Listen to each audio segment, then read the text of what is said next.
According to Trillanes, the alleged infra insertion were the largest corruption tied to the flood control controversy. Hindi pa sumipot si Pulong sa ICI. No? Oo nga. Eh yung sinasabi nila na si Martin Romualdez, ayun, lagi nilang pinagbibintangan na si Martin Romualdez, pinatawag sa ICI, sumipot. Hindi umaalis ng bansa, laging ready na nandiyan, ho, di ba?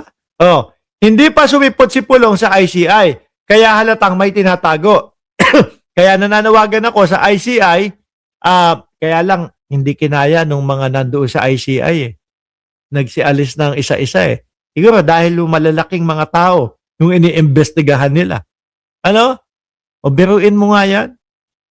51 billion, walang sagot ho, mga bossing. Tapos, ito naman si Manang Aimee, mga kababayan, meron naman pinapakalat ngayon. Ang pinapakalat nila, yung Noel daw po, na walang eleksyon sa 2028.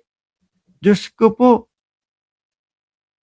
Ano, sabi, Palas, Aimee Marcos, no 2028 false claim is diversionary tactics. Mga boss chipamo, sir, ay, wala na talaga akong masabi dito sa mga DDS na ito. Mga kababayan, inuuto ang Pilipino, pinaglololoko ang mga Pilipino. Ang focus lang naman is yung impeachment ng Vice Presidente. Di ba?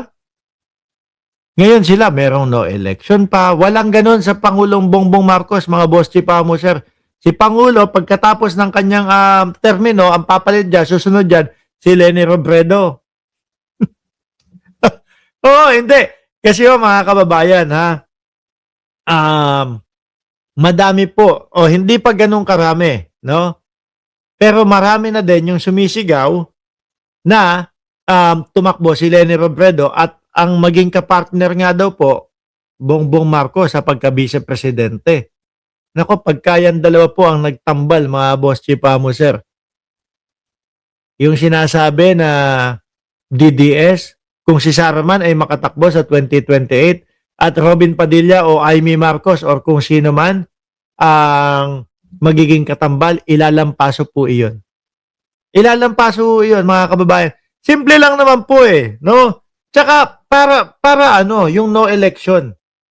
Para ano, kung kayang-kaya kayong talunin na Leni Robredo, 'di ba, tatakbo sa pagkapangulo. Tapos ang tandem si Pangulong Bongbong Marcos, yari kayo.